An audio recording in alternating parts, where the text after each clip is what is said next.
नमस्कार, मैं रवीश कुमार। किसका दुख सबसे बड़ा है? जिनके लोग रेल दुर्घटनाओं में मारे गए, जिनका शरीर हमेशा के लिए अपंग हो गया, जो लंबे समय तक अस्पताल में रहेंगे, उनका दुख बड़ा है या रेल मंत्री का?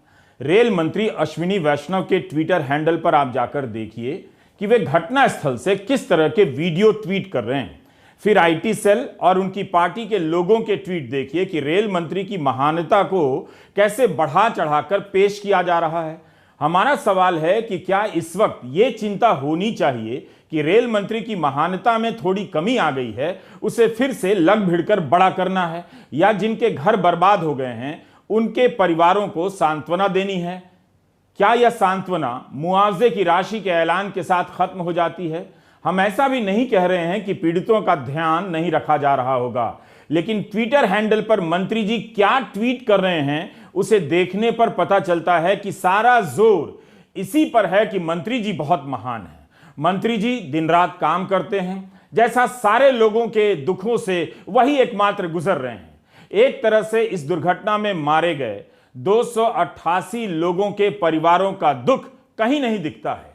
उनके बदले मंत्री जी का रात भर पटरी के किनारे बैठकर काम करने का या मुआयना करने का संघर्ष दिखाया जा रहा है, ताकि लोग उनसे सहानुभूति रखें कि इतना काम करने वाला मंत्री भारत को मिला है। इसे मीडिया के जरिए इमेज मैनेजमेंट कहते हैं, कुछ और नहीं।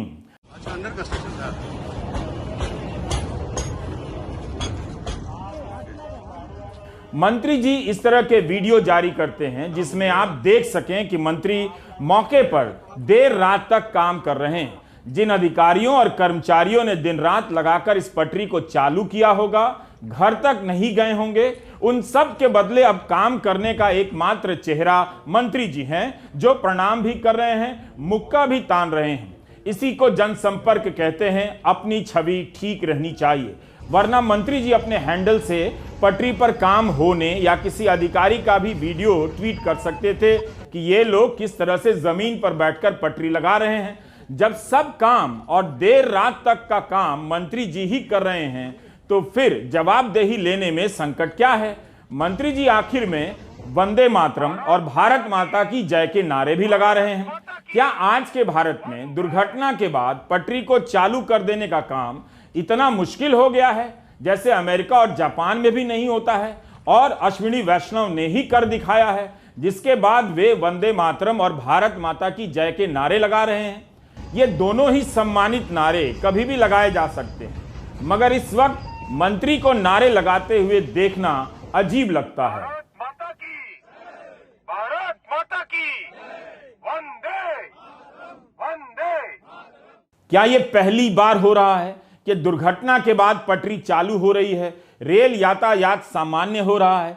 हमेशा ही यातायात दुर्घटना के कुछ घंटों के बाद या 1-2 दिनों के बाद चालू हो जाता है, लेकिन कभी ऐसा नहीं हुआ कि मंत्री वहीं बैठे हों, जैसे वे वहां ना रहें तो अधिकारी और इंजीनियर पटरी चालू करने का काम ही नहीं करेंगे।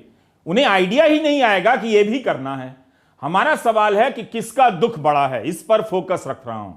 मरने वाले परिवारों का चेहरा मंत्री के ट्विटर हैंडल पर नजर नहीं आता है। क्यों नहीं आता है? यह आज के टेलीग्राफ में छपी तस्वीर है। केवल 2 हाथ है, एक दूसरे को थामे हुए।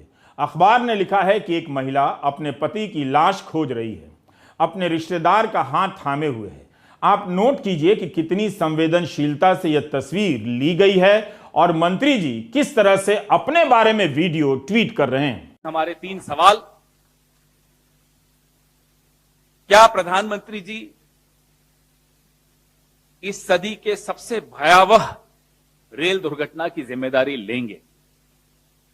नंबर 2, क्या प्रधानमंत्री जी अपने रेलवे मिनिस्टर श्री अश्विनी वैष्णव का इस्तीफा लेंगे? हमारी यह स्पष्ट मांग है कि रेलवे मिनिस्टर को तुरंत नैतिक जिम्मेदारी लेते हुए इस्तीफा देना चाहिए। सीएजी रिपोर्ट, पार्लियामेंट की स्टैंडिंग कमेटी रिपोर्ट, इन तमाम रिपोर्टों का, और ये 9 फरवरी की जो रिपोर्ट थी साउथ वेस्टर्न रेलवे की, इन सब रिपोर्टों पे जो सवाल उठते हैं, इन सवालों का जवाब प्रधानमंत्री जी की तरफ से कौन देगा? और मैं उम्मीद करता हूं कि सवाल आप उठाएंगे। माफ कीजिएगा, अगर ये कवच प्रधानमंत्री जी के आसपास आप लोगों ने नहीं खड़ा किया होता तो ये सवाल बहुत पहले उठते।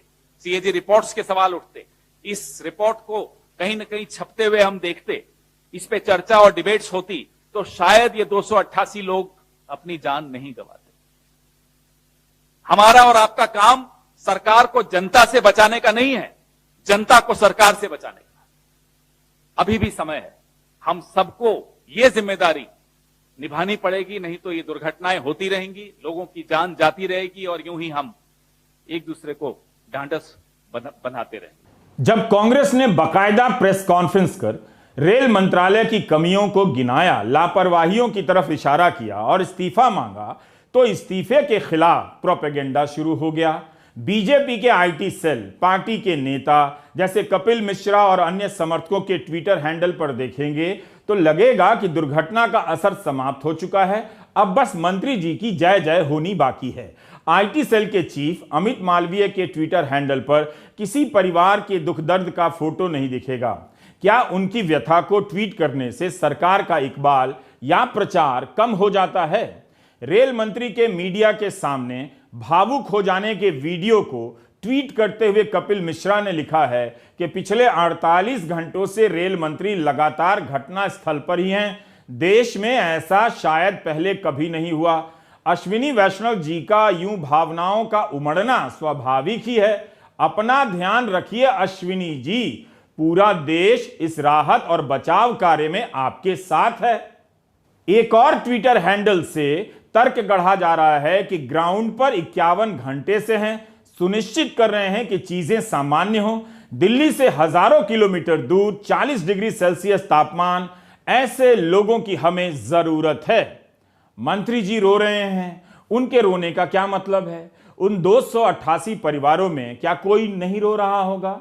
कपिल मिश्रा लिख रहे हैं कि अपना ध्यान रखिए अश्विनी जी, उन्हें ध्यान रखने की क्या जरूरत है? इतने सारे अधिकारी आगे पीछे हैं। क्या इस दुर्घटना में मंत्री अश्विनी वैष्णव ही पीड़ित हैं? 5 जून के टेलीग्राफ में अंशुमान फड़कर की रिपोर्ट है, नेमल मना अपने छोटे भाई की लाश खोज रहे हैं। 2 दिनों से कुछ खाया पिया नहीं है। दोनों भाई कोरोमंडल में खाने पीने की चीजें बेचा करते थे। पीड़ित परिवारों का दर्द रेल मंत्री के ट्विटर हैंडल से गायब है। केवल उनके काम करने और पसीना बहाने का वीडियो है, जैसे सबसे बड़ा झटका और सदमा रेल मंत्री को ही लगा है। आप खबरों को ठीक से देखिए, तस्वीरों को तरीके से समझिए। रेल लाइन बंद थी तो ओडिशा से कोलकाता जाने के लिए बस की व्यवस्था राज्य सरकार कर रही है। टेलीग्राफ में लिखा है कि ओडिशा के मुख्यमंत्री नवीन पटनायक ने घोषणा की है कि कोलकाता के लिए मुफ्त में बस सेवाएं दी जाएंगी, क्योंकि रेल लाइनें बंद हैं और इसका खर्चा मुख्यमंत्री राहत कोष से दिया जाएगा। क्या यह काम रेलवे का भी नहीं था? आपसे कहा जा रहा है कि राहत व बचाव कार्य रेल मंत्री कर रहे हैं, लेकिन राज्य सरकार आपको काम करती हुई नहीं दिख रही है। यह बंगाल की मुख्यमंत्री ममता बनर्जी का फेसबुक पोस्ट है।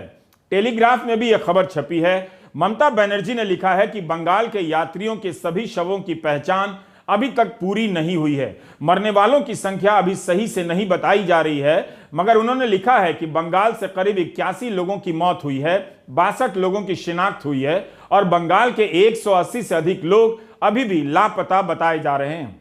रेल मंत्री के काम करने का प्रोपेगेंडा फैलाया जा रहा है।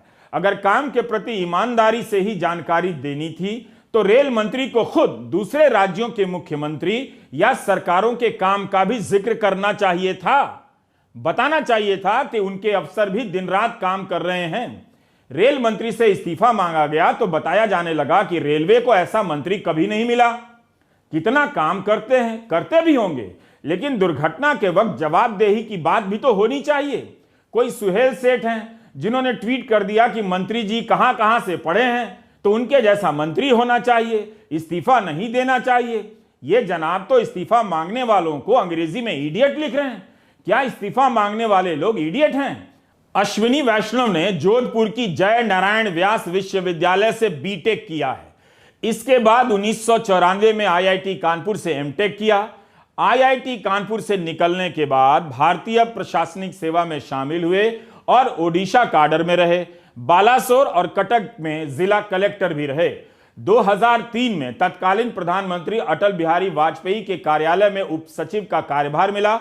2004 में वाजपेयी के निजी सचिव बने। 2006 में मोर्मू गांव पोर्ट ट्रस्ट के डिप्टी चेयरमैन बने। उसी साल अमेरिका के पेंसिल्वेनिया यूनिवर्सिटी के वॉर्टन स्कूल से मैनेजमेंट की डिग्री लेने चले गए। अश्विनी वैष्णव जब मंत्री बनाए गए तब सब हैरान थे। केवल रेल मंत्री नहीं बल्कि एक साथ कई मंत्रालयों का प्रभार दिया गया। संचार मंत्री भी बनाए गए, इलेक्ट्रॉनिक एंड इंफॉर्मेशन टेक्नोलॉजी के मंत्री बनाए गए। इतने सारे मंत्रालय सीधे उन्हीं को पकड़ा दिए गए। जैसे बीजेपी में सबसे काबिल और अनुभवी अगर कोई था उस वक्त तो केवल अश्विनी वैष्णव। जो अभी वर्तमान में मंत्री हैं अश्विनी वैष्णव, इनका बैकग्राउंड क्या है? ये पहले आईएएस थे। आईएएस से इन्होंने कंपलसरी रिटायरमेंट लेकर ये उद्योगपति बन गए। राजस्थान से आते हैं, गुजरात में इन्होंने उद्योग अपना खोला और 2009 से 12 के बीच में रेलवे को इंजन बेचने वाली कंपनी के बड़े पदाधिकारी थे। 2019 में पहली बार राज्यसभा सदस्य बने और बनते साथ इनको रेलवे जैसा बड़ा महकमा और महत्वपूर्ण महकमा दे दिया गया। इनके पास ना संसद का अनुभव है ना रेल मंत्रालय का उस तरह, क्योंकि ये वेंडर उस कंपनी को रिप्रेजेंट करते थे जो इंजन बेच रही है, जो आधुनिकता ला रही है। तो इनका अप्रोच क्या है? वंदे भारत लाइए, लिफ्ट लाइए, एस्केलेटर लाइए, सेफ्टी से ज्यादा। तो ये भी एक समस्या है जिसको देखने की जरूरत है। मोदी सरकार ने रेल बजट खत्म कर दिया। जो संसद रेल के विभाग के ऊपर पूरी स्क्रूटनी करता था वो अवसर भी नहीं है आज। पता ही नहीं चलता कि रेलवे में किसको क्या अलॉटमेंट हुआ और कैसा हुआ। जिस देश के प्रधानमंत्री की डिग्री को लेकर आज तक विवाद होता है, असली है या नहीं? जवाब में कहा जाता है कि पीएम बनने के लिए डिग्री की जरूरत नहीं। बात यह नहीं है, बात है कि डिग्री असली है या नहीं। उनके मंत्री को डिग्री के नाम पर बचाया जा रहा है कि इस्तीफा ना दें। ये आईआईटी कानपुर और यूनिवर्सिटी ऑफ पेंसिल्वेनिया से पढ़कर आए हैं। जैसे इस यूनिवर्सिटी से पढ़ने के बाद सार्वजनिक जीवन में आने पर आपकी जवाबदेही समाप्त हो जाती है, आप इस्तीफा नहीं देते हैं। अजीब अजीब के तर्कों से दुर्घटना के जख्म गहरे किए जा रहे हैं। देखिए, यही खेल आपको समझना है। दूल्हा डॉक्टर है, जरूरी नहीं कि वो अच्छा पति भी होगा। मंत्री जी की डिग्री का ब्यौरा दिया जा रहा है, तब तो उन्हें सामने आकर जवाब देना चाहिए। कम से कम ट्विटर पर जो सवाल उठ रहे हैं उसी का एक एक का जवाब दे दीजिए। आप पेंसिल्वेनिया से पढ़े हैं? यह नहीं किया जा रहा है। अंधेरे में काम करते हुए का वीडियो डाले जा रहे हैं। जैसे शाम के बाद केवल मंत्री अश्विनी वैष्णव ही काम करते हैं, बाकी सारा देश सूरज के डूबने के पहले ही काम छोड़ देता है। और इतनी डिग्री से लैस मंत्री जी मार्च के महीने में क्या कर रहे थे, वह भी तो जान लीजिए कि अमेरिका के यूनिवर्सिटी ऑफ पेंसिल्वेनिया के वॉर्टन स्कूल से मैनेजमेंट की पढ़ाई करने वाले मंत्री जी और भी क्या क्या करते हैं। इसी साल 19 मार्च को जयपुर में विप्र सेना ने ब्राह्मण महापंचायत बुलाई थी। एक जाति विशेष की महापंचायत में आप मंत्री जी को भाषण देते हुए सुनेंगे तो फर्क करना मुश्किल हो जाएगा कि ये रेल मंत्री हैं या ब्राह्मणों के मंत्री हैं। यूट्यूब पर इनका भाषण मौजूद है। कॉपीराइट के नियमों के कारण हम इस्तेमाल नहीं कर सकते, लेकिन क्या बोल रहे हैं वो तो बता ही सकते हैं। और आप जाकर इन्हें भाषण देते हुए सुनिए, लगेगा कोई और है।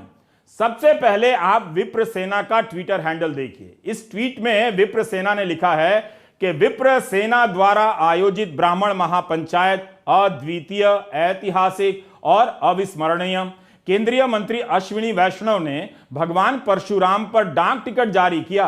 ब्राह्मण समाज की संपूर्ण शक्ति राष्ट्र निर्माण में लगे अश्विनी वैष्णव। मंच पर लगे बैनर में अश्विनी वैष्णव का मुख्य चेहरा है। गले में विप्र सेना का पीला झंडा लपेटे हुए हैं और डाक टिकट जारी कर रहे हैं। भारत सरकार के हैंडल पर भी यही तस्वीर है जिसमें मंत्री जी विप्र सेना का झंडा लपेटे हुए भगवान परशुराम पर डाक टिकट जारी कर रहे हैं। विप्र सेना ने भी ट्वीट में लिखा है कि डाक टिकट जारी किया गया।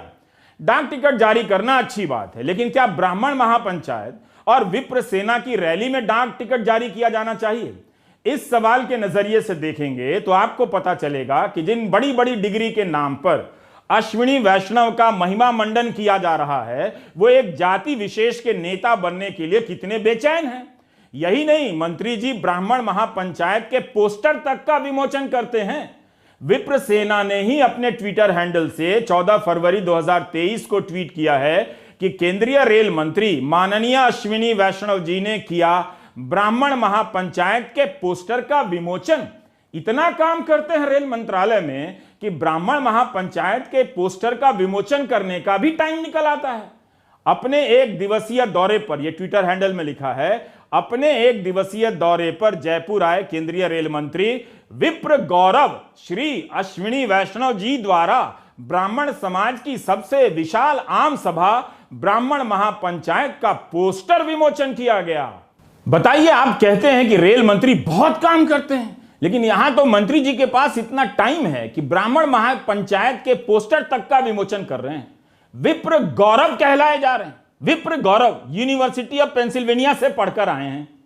अश्विनी वैष्णव के काम का मूल्यांकन किस आधार पर हो रहा है? रेल मंत्रालय को लेकर कई सारी रिपोर्ट अब अखबारों में छप चुकी हैं, आप पढ़ सकते हैं, लेकिन वे आज की राजनीति में किस तरह से सक्रिय हैं यह भी तो देख लीजिए। अंग्रेजी बोलने वाले एलिट क्लास में वे डिग्री के दम पर इमेज बना रहे हैं कि पढ़े लिखे और काबिल हैं, इस्तीफा नहीं देना चाहिए, लेकिन राजस्थान में जाकर विप्र गौरव कहला रहे हैं। ब्राह्मण नेता के रूप में अपनी जमीन तलाश रहे हैं, वो भी विप्र सेना के सहारे। विप्र सेना ने अपने ट्विटर के बायो में लिखा है कि विप्र सेना भारत भर के ब्राह्मणों के कल्याण के लिए काम करती है। भगवान परशुराम की, महाबली भगवान परशुराम की। ब्राह्मण महापंचायत में अश्विनी वैष्णव गला फाड़कर भाषण दे रहे हैं, कहते हैं कि आप सभी में एकता रहे, आप सभी में हमेशा यही एक ऊर्जा रहे, मैं आपका भाई हूं, मुझे आप कभी सर मत बोलना, मुझे कभी अश्विनी जी मत बोलना, मुझे सिर्फ अश्विनी भाई बोलना। जब इनकी सरकार सबका साथ सबका विकास के तहत काम करती है, तब जाति के महापंचायत में जाने की जरूरत इन्हें क्यों पड़ी? यूनिवर्सिटी ऑफ पेंसिल्वेनिया से पढ़कर आने के बाद ये विप्र गौरव क्यों कहलाने जा रहे हैं? ब्राह्मण महापंचायत में अश्विनी वैष्णव ब्राह्मणों के बारे में कहते हैं कि आप धर्म का धारण करते हैं, आप धर्म की रक्षा करते हैं। क्या बाकी लोग धर्म का धारण नहीं करते हैं? बाकी लोग धर्म की रक्षा नहीं करते हैं? यही नहीं, मंत्री जी रेलवे के बजट को भगवान परशुराम को समर्पित करते हैं। बताते हैं कि राजस्थान को 10 साल पहले 600 करोड़ का अनुदान मिलता था, लेकिन अब 9,532 करोड़ का अनुदान मिल रहा है। इस बड़े अनुदान को भगवान श्री परशुराम को समर्पित करते हैं। बोलो मेरे साथ चिरंजीवी परशुराम की जय। इस सभा में दूसरे दलों के ब्राह्मण नेता भी बुलाए गए थे और दूसरे समाज से भी प्रतिनिधि बुलाए गए थे।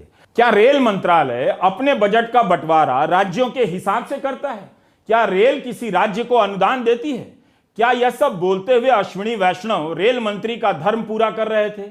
हमने सुप्रीम कोर्ट के वकील सुदीप श्रीवास्तव से इस पर राय मांगी। सुदीप रेल मंत्रालय के जानकार हैं और बजट के समय कई चैनलों पर रेल पर होने वाली चर्चाओं में भाग लेते हैं, बुलाए जाते हैं। ऐसा बैकग्राउंड होने के बावजूद जब राजनीति में आदमी आता है तो पूरी तरह धर्म और जाति की बात करता है। ये जो उनका बयान अभी हाल ही में मैं देख रहा था, राजस्थान में उन्होंने दिया था कि राजस्थान को रेलवे पहले कभी 600 करोड़ रुपए दिया करती थी, आज 9,532 करोड़ रुपए का अनुदान दिया है। मैं पूछना चाहता हूं रेल मंत्री जी से कि रेलवे में कब से राज्यों के हिसाब से आवंटन होने लगा? रेलवे में तो जोन होते हैं और राजस्थान में नॉर्थ वेस्ट रेलवे है, राजस्थान में नॉर्दर्न रेलवे का हिस्सा आता है, कुछ हिस्सा वेस्टर्न रेलवे का भी आता है, वेस्ट सेंट्रल रेलवे का आता है। तो ये राज्यों को के आधार पर रेलवे को बांटना क्या रेलवे की उस परिपाटी का विरोध नहीं है जो उसमें भारतीय रेलवे को बिगेस्ट यूनिफाइंग फोर्स कहा जाता है कि देश में कहीं भी जाइए भारतीय रेल एक है? और ये जो 9,532 करोड़ का अनुदान है, ये अनुदान नहीं है, इसमें बहुत सा पैसा तो मेंटेनेंस का है जो आपको लगाना ही है। दूसरी बात यह है कि जिन इलाकों में रेलवे का काम ज्यादा है, जहां वर्कलोड ज्यादा है, जहां गाड़ियां ज्यादा चलानी है, जहां नई लाइन ज्यादा बनानी है, पैसा का आवंटन तो उस आधार पे होगा ना। ये इसमें राजनीति कहां से आ रही है? तो आपने देखा, भारत का रेल मंत्री ब्राह्मण महापंचायत में विप्र सेना का झंडा लपेटे हुए है। यूनिवर्सिटी ऑफ पेंसिल्वेनिया से पढ़ाई करने के बाद उनकी पार्टी के नेता कहते हैं कि वे जात पात की राजनीति नहीं करते हैं। जी जैसी बहुराष्ट्रीय कंपनी में उच्च पदों पर काम करने वाले वैष्णव को यहां जाति में अपनी पहचान और राजनीति खोजनी पड़ रही है। इसी ब्राह्मण महापंचायत का कोई दूसरा नेता रेल मंत्री होता तो वही सुहेल सेठ जैसे लोग, अंग्रेजी का एलिट क्लास, इस्तीफा मांग रहा होता कि भारत को जाति के नेताओं की जरूरत नहीं, अब भारत बदल गया है। ये लोग जात के कारण मंत्री तो बन जाते हैं मगर काम करना नहीं आता। इन्हें तुरंत जाना चाहिए। ब्राह्मण महापंचायत की सभा में रेल मंत्री राजस्थान के 82 रेलवे स्टेशनों का जिक्र करते हैं कि इन्हें वर्ल्ड क्लास बनाया जाएगा। फिर कहते हैं कि हम कुछ स्टेशनों का नाम ले रहे हैं और आप परशुराम के जयकारे लगाइए। स्टेशन का नाम लेकर भगवान परशुराम के नारे लगवाना, जयकारे लगवाना, यह शायद पहली बार हुआ होगा। दिल्ली में इनकी छवि है कि पढ़े लिखे हैं, काम करते हैं। दरअसल हम नेताओं के बारे में बहुत कम जानते हैं। उम्मीद है आज आप इनके बारे में थोड़ा जान गए होंगे। आबू रोड स्टेशन को वर्ल्ड क्लास बना दीजिए, लेकिन यह कौन सा राष्ट्रवाद है कि आप इसकी घोषणा ब्राह्मण महापंचायत में करें और धार्मिक नारे लगवाएं? क्या यह सही है? इस ब्राह्मण महासभा में दिए गए कुछ भाषणों को लेकर दूसरे समुदाय के लोग भी नाराज हो गए। नवभारत अखबार की खबर देखिए। गुर्जर नेता हिम्मत सिंह का बयान छपा है कि ब्राह्मण महासभा में विवादित नारे लगे, इससे जातीय द्वेषता फैलती है। ऐसे नारे लगाए गए कि महापंचायत के आयोजकों और शामिल होने वाले नेताओं के खिलाफ मुकदमा दर्ज होना चाहिए। रेलवे की कार्यप्रणाली को लेकर सवाल उठ रहे हैं। मंत्री जी को उसका जवाब इस तरह के वीडियो से नहीं देना चाहिए कि 51 घंटे से काम कर रहे हैं। हमने पिछले वीडियो में आपको दिखाया था कि लोकसभा में कह रहे हैं कि कवच के लिए प्रधानमंत्री ने इंजीनियर को प्रेरित किया। 24 मार्च 2022 का उनका भाषण आप फिर से सुनिए। तब किसी का ध्यान नहीं गया होगा, लेकिन अब सबका ध्यान जा रहा है कि पढ़ लिखने के बाद उनके भाषणों के तत्व क्या हैं। प्रधानमंत्री श्री नरेंद्र मोदी जी ने अपने ही इंजीनियर्स को इंस्पायर करके एक ऐसा सिस्टम डेवलप किया जो आज वर्ल्ड में उसकी चर्चा हो रही है। जैसे वंदे भारत की चर्चा हो रही है, वैसे ही कवच की चर्चा हो रही है। और हमें अपने इंजीनियर्स को क्वेश्चन करने के बजाय हमें उनके ऊपर गर्व करना चाहिए, हमारे टैलेंट पे गर्व करना चाहिए। उसी गर्व के लिए, और हमारी सरकार इस विश्वास रखती है अपने इंजीनियर्स की टैलेंट पे। इसीलिए मैं स्वयं ट्रेन में चढ़ा कि देखें, जो ट्रेन में चढ़ने से पहले हमारे जनरल मैनेजर साहब बोल रहे थे, साहब आप मत चढ़ो, कोई बात नहीं, ट्रेन को चलने दो। लेकिन सच में इतना अच्छा सिस्टम डेवलप हुआ है। इस सदन में उन इंजीनियर्स की हौसला बढ़ाई के लिए मैं निवेदन करूंगा। आप देख सकते हैं कि किस तरह से कहानी बनाई जा रही है। प्रधानमंत्री ने कवच के लिए इंजीनियर को प्रेरित किया। ऐसी बातों की पुष्टि भी क्या और खंडन भी क्या, लेकिन जब कवच को लेकर सवाल उठे तब मंत्री जी जवाब तक नहीं दे सके। क्यों? इतना कम बजट है, क्यों इसके लगने में इतना वक्त लग रहा है? 4 मार्च 2022 के इंडियन एक्सप्रेस में अभिषेक दस्तीदार ने लिखा है कि भारत का स्वदेशी यंत्र 2012 से ही विकसित किया जा रहा है। तब इसका नाम TCAS होता था, train collision avoidance system, TCAS। बाद में इसका नाम कवच हो गया। रेल प्रवक्ता अमिताभ शर्मा ने इस बात की पुष्टि की है कि कोरोमंडल में कवच नहीं लगा था। यही नहीं, बंगाल की मुख्यमंत्री ममता बनर्जी ने लिखा है कि वाजपेयी सरकार में जब वे रेल मंत्री थी तब कोंकण रेलवे गई थी, जहां पर टक्कर को रोकने वाले यंत्र का परीक्षण चल रहा था। लेकिन कवच बनने का सारा श्रेय प्रधानमंत्री को दिया जा रहा है कि उन्होंने ही इंजीनियर को प्रेरित किया। मंत्री जी को यह भी सोचना चाहिए कि उनका यह सब करना एक सामान्य काम है, जिम्मेदारी है। इसमें कोई बड़ी बात नहीं है, यह कोई अपनी छवि बनाने का मौका नहीं है। कम से कम प्रधानमंत्री मोदी इसी आधार पर उनका इस्तीफा मांग सकते हैं कि अभी तक तो हम ही वंदे भारत का उद्घाटन कर रहे थे, आपको नहीं करने दे रहे थे ताकि छवि मेरी बने। अब मेरे रहते आप पटरी क्यों बनवा रहे हैं खड़े होकर? इससे तो छवि आपकी बन जाएगी, जबकि दौरा हमने किया, फोन करने की तस्वीर खिंचाई, जारी की, धूप में हम भटकते रहे। इन सब छवि को कमजोर करने के कारण और अपनी छवि को मजबूत बनाए जाने के कारण आप हटाए जाते हैं। यह सब कहते हुए प्रधानमंत्री कहीं उन्हें हटा ना दें कि आपने मेरी मजबूत छवि को कमजोर करने का प्रयास किया है अपनी छवि बनाकर। जिस मंत्री के लिए अभी तक आवाज उठ रही थी कि इन्हें भी वंदे भारत का उद्घाटन करने दिया जाए ताकि लगे कि ये रेल मंत्री हैं, अब वही मंत्री पटरी को पटरी पर लाने का काम करने का वीडियो ट्वीट कर रहे हैं। उम्मीद है कि दुर्घटना के बाद मंत्री के इस काम को ही आप पूरा काम नहीं मान लेंगे, बल्कि सवालों के जवाब मांगते रहेंगे कि इतना काम करते हैं तो कवच का ऐसा हाल क्यों है, बताइए। इस्तीफा ना देना अलग बात है, लेकिन केवल डिग्री के आधार पर यह कहते जाना कि वही सबसे काबिल है, ठीक नहीं है। यही नहीं, किसी भी भीषण दुर्घटना के वक्त दुनिया भर से शोक संदेश आते हैं, भारत की तरफ से भी जाते हैं। 275 लोग मरे हैं, ये लेटेस्ट आंकड़ा है। अभी लोग अस्पताल में भी हैं, लेकिन सरकार इन शोक संदेशों से अपनी वाहवाही कराने लग गई है। प्रधानमंत्री ने भी ट्वीट कर इन संदेशों का जवाब दिया है जो दुनिया भर से आए हैं कि उनके शब्दों से पीड़ित परिवारों को बल मिला है। क्या वाकई पीड़ित परिवारों को इससे फर्क पड़ा होगा कि जर्मनी और कनाडा के प्रमुखों ने क्या कहा है? क्या वे इस हाल में होंगे भी?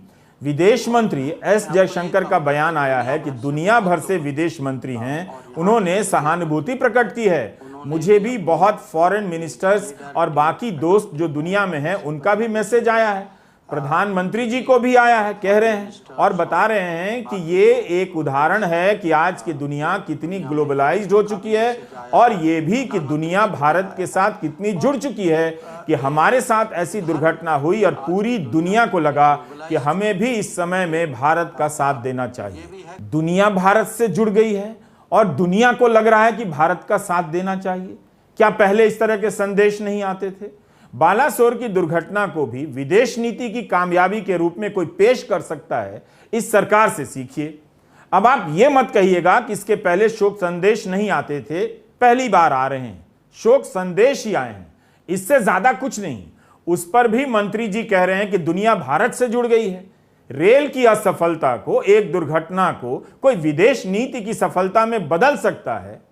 आपके सामने है, देख लीजिए। सही में ऐसा कभी नहीं हुआ। शोक संदेश तो सामान्य शिष्टाचार का हिस्सा हैं। पूरी दुनिया के देश एक दूसरे के लिए ऐसा करते हैं। कहीं ऐसा ना हो कि कोई और मंत्री आ जाए और इसे आयात निर्यात की सफलता से ना जोड़ दे। हम कहां और किस स्तर पर आ गए हैं? उम्मीद है आप ये सब समझ रहे होंगे। नमस्कार, मैं रवीश कुमार।